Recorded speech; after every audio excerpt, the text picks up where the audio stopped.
കൊളോസ്സോസ് ലേഖനം 2-ാം അധ്യായത്തിൽ നമ്മൾ കാണുകയാണ്, കർത്താവായ യേശുവിനെ നിങ്ങൾ സ്വീകരിച്ചിരിക്കുന്നതിനാൽ അവനിൽ ജീവിക്കുവിൻ, യേശു ക്രിസ്തുവിൽ ജീവിക്കുവിൻ.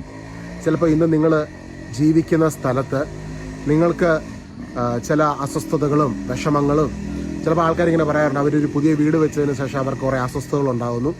എന്നാൽ ഇന്ന് ഈ വചനം നിങ്ങൾക്ക് വേണ്ടി ദൈവം നൽകുകയാണ്. നിങ്ങൾ ഏത് സാഹചര്യത്തിലൂടെ കടന്നു പോകുന്നെങ്കിലും യേശു ക്രിസ്തുവിൽ ജീവിക്കുക. ഇതെങ്ങനെയാണ് സഹോദര പറ്റുന്നത്? ഇതെങ്ങനെയാണ് ഈ പ്രതിസന്ധികളും വിഷമങ്ങളും നിൽക്കുമ്പോൾ യേശു ക്രിസ്തുവിൽ ജീവിക്കുക? ഇവിടെ നിങ്ങളല്ല ജീവിക്കുന്നത്, നിങ്ങൾ യേശുവിൻ്റെ ജീവനെ നിങ്ങളുടെ സാഹചര്യത്തിൽ ആ അഭിഷേകത്തെ ടേക്ക് ഓവർ ചെയ്യുവാൻ അനുവദിക്കുക മാത്രം ചെയ്യുക. അതായത് നിങ്ങളുടെ വിശ്വാസം, ആ വിശ്വാസത്തിൻ്റെ അടിസ്ഥാനം എന്താ? മഹത്വത്തെക്കുറിച്ചുള്ള പ്രത്യാശ ക്രിസ്തു നിങ്ങളുടെ ഉള്ളിലുണ്ട്. കൊളോസസ് 1:27, എഫെസസ് 3-ാം അധ്യായം 18 മുതലുള്ള വാക്യങ്ങൾ നമ്മൾ കാണുന്നത് വിശ്വാസം വഴി ക്രിസ്തു നിങ്ങളുടെ ഹൃദയങ്ങളിൽ വസിക്കണം. അപ്പോൾ ക്രിസ്തു വസിക്കുന്ന ഒരു വ്യക്തി നിങ്ങൾ എവിടെയാണോ ആ സ്ഥലത്ത് കർത്താവിൻ്റെ അഭിഷേകം വെളിപ്പെടുകയാണ്. അവിടെ ഒരു വിശുദ്ധീകരണം സംഭവിക്കുകയാണ്.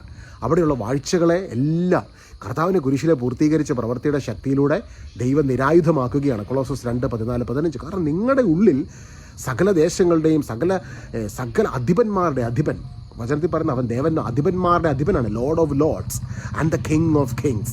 ആ രാജാക്കന്മാരുടെ രാജാവിൻ്റെ മഹത്വം നിങ്ങളിലൂടെ നിങ്ങളായിരിക്കുന്ന സ്ഥലത്തെ എല്ലാ അന്ധകാരങ്ങളെയും കർത്താവ് എടുത്തു മാറ്റും. ഇവിടെ നിങ്ങളല്ല എടുത്ത് മാറ്റുന്നത്, നിങ്ങൾ ശരീരത്തിൽ ഫ്ലഷിൽ. നമ്മൾ പലപ്പോഴും ഇത് കേൾക്കുമ്പോൾ ആൾക്കാർ ചിന്തിക്കും ഇത് ഫ്ലഷിലെ ഈഗോയോ അല്ലെങ്കിൽ ഫാക്ടറോ കൂടാൻ വേണ്ടി പറയുന്ന ഒരു കാര്യമല്ല.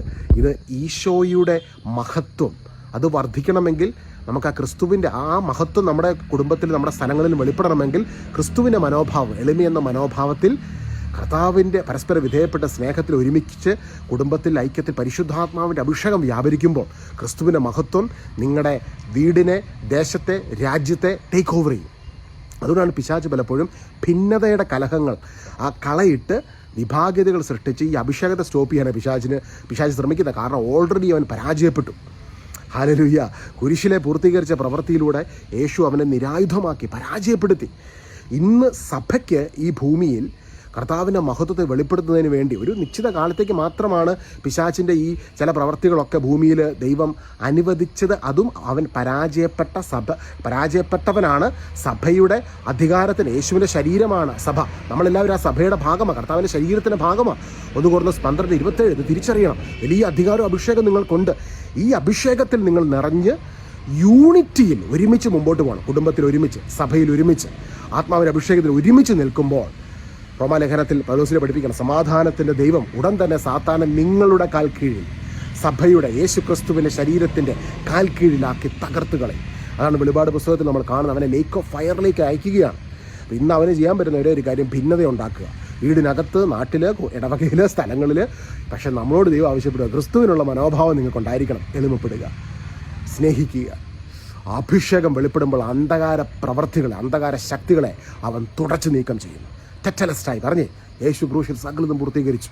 എല്ലാ അസ്വസ്ഥതയും ഉണ്ടാക്കുന്ന, ഭിന്നിപ്പ് സൃഷ്ടിക്കുന്ന, ആകുലത സൃഷ്ടിക്കുന്ന പൈശാചിക രൂപയുടെ വ്യാപാരങ്ങളെ യേശു ക്രൂശിൽ നിരായുധമാക്കി അവൻ അവയുടെ മേൽ വിജയം ആഘോഷിച്ചുകൊണ്ട് അവയെ പരസ്യ അവഹേളന പാത്രങ്ങളാക്കി. കൊളോസസ് 2:14-15 വചനത്തിലെ സർവ്വ ഐശ്വര്യവും ഇത് എല്ലാ സ്ഥലങ്ങളിലും, ഇത് കേൾക്കുന്ന ഓരോ വ്യക്തികളിലും, സ്ഥലങ്ങളിലും, ഓരോ ഇടവകകളിലും, ഓരോ ദേശങ്ങളിലും വെളിപ്പെടട്ടെ. രാജാക്കന്മാരുടെ രാജാവിൻ്റെ അഭിഷേകം വെളിപ്പെടുന്നതിനായ സ്തോത്രം. യേശുവേ ആരാധന, യേശുവേ മഹത്വം. ആമേൻ, ആമേൻ, ആമേൻ. ജയാളിയാണ് നിങ്ങൾ. You are victorious in Christ Jesus. Amen.